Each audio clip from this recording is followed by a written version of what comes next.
Liang Yusheng adalah salah satu nama hebat dalam dunia sastra Tiongkok. Disejajarkan, dan ada pada posisi yang setara dengan dua nama legendaris lainnya, yaitu, Jin Yong dan Gulong.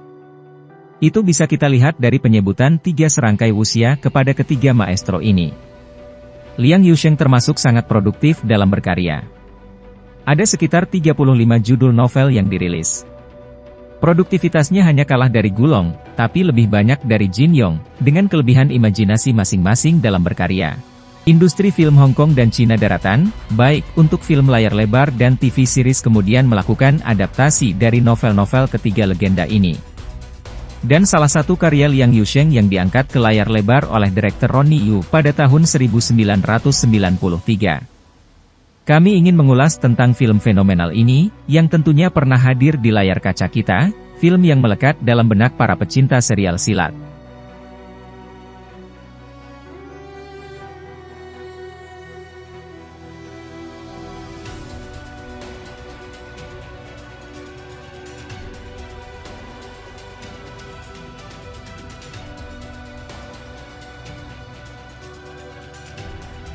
Dengan menghubungi Brigitte Lin dan Leslie Cheung, yang didapuk sebagai pemeran utama dalam film ini, dan mendapatkan kesediaan dari keduanya saja sudah merupakan langkah brilian dari Ronnie Yu sang sutradara.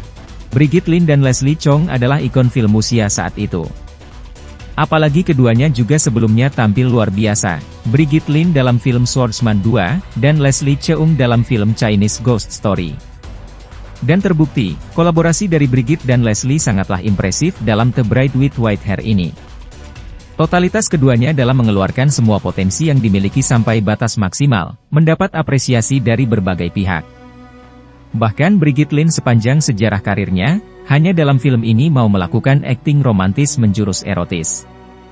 Dan menurut pengakuan Lin, dia mau melakukan adegan itu hanya karena lawan mainnya adalah Leslie Cheung. Chemistry yang sangat kuat antara keduanya memudahkan kerja Ronnie Yu sebagai sutradara. Konsep yang ada di kepalanya sebagai sutradara mampu diterjemahkan dan dieksekusi dengan baik oleh Brigitte dan Leslie. Film ini sendiri secara umum bercerita tentang konflik batin yang diderita oleh Lian Nichang akibat merasa dikhianati oleh kekasihnya Chuo Yihang. Lian Nichang ini seolah menjalani siklus kehidupan dengan derita yang tiada akhir. Sejak kecil sudah yatim piatu, dibesarkan pun oleh kawanan serigala, sebelum akhirnya diadopsi, dan menjadi anggota sebuah sekte sesat pimpinan Ji Wushuang. Sekilas cerita. Chuo Yihang, dibesarkan oleh Taois Xiang dari sekte Wudang, dan dipersiapkan untuk menjadi pendekar pedang yang sopan. Dia ditugaskan untuk memimpin pasukan koalisi, yang dibentuk oleh 8 sekte seni bela diri utama ortodoks untuk melawan sekte jahat. Selama pertempuran melawan kultus, Chuo Yihang bertemu dengan seorang wanita muda, Lian Nichang, dan jatuh cinta padanya. Dia adalah seorang yatim piatu dan dibesarkan oleh serigala saat masih bayi sebelum diadopsi oleh Ji Wushuang, si kembar Siam yang memimpin kultus. Setelah menyempurnakan romansa mereka, Lian Nichang memutuskan untuk meninggalkan kultus, dan mengikuti Chuo Yihang dalam mengejar kehidupan biasa, yang jauh dari komunitas pendekar bela diri. Lian Nichang berhasil meninggalkan kultus, setelah menderita kesakitan yang luar biasa. Sementara itu, Chuo Yihang kembali ke Wudang dan ngeri melihat rekan-rekannya telah dibunuh. Anggota koalisi percaya bahwa Lian Nichang bertanggung jawab, sehingga mereka menyerangnya ketika dia tiba untuk bertemu Chuo Yihang. Chuo Yihang terpaksa berbalik melawan Lian Nichang. Hancur karena pengkhianatan kekasihnya, Lian Nichang berubah menjadi pembunuh kejam berambut putih, dan membunuh semua anggota koalisi yang hadir. Tiba-tiba, Ji Wushuang muncul dan mengungkapkan bahwa sebenarnya dialah yang membunuh anggota Wudang. Chuo Yihang dan Lian Nichang bergabung untuk mengalahkan dan membunuh Ji Wushuang. Namun, bahkan setelah kemenangan, Lian Nichang bersumpah untuk tidak pernah memaafkan Chuo Yihang karena telah mengkhianatinya, dan pergi saat dia memandang tanpa daya. Perubahan warna rambut menunjukkan berubahnya sikap dan cara pandang dari Lian Nichang. Tidak ada yang baik di dunia ini. Semuanya pengecut. Semuanya pengkhianat. Semuanya lebih mementingkan nama dan golongan. Pengorbanannya yang berdarah-darah saat meninggalkan sekte seolah tidak dianggap.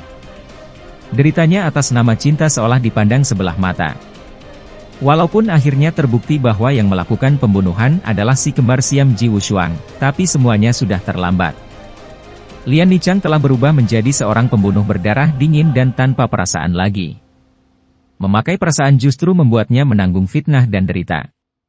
Dia tidak mau lagi kompromi dengan siapapun, termasuk dengan kekasihnya Zuo Yihang. Tinggallah Zuo Yihang sendirian dalam penyesalannya.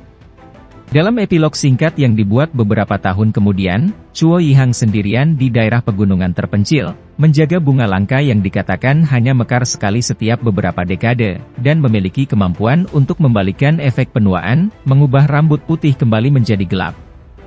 Percaya bahwa itu dapat menyembuhkan kerugian yang telah dia timbulkan pada Lian Nichang, dia menunggu kembalinya orang yang dicintainya dan berharap dia akan muncul.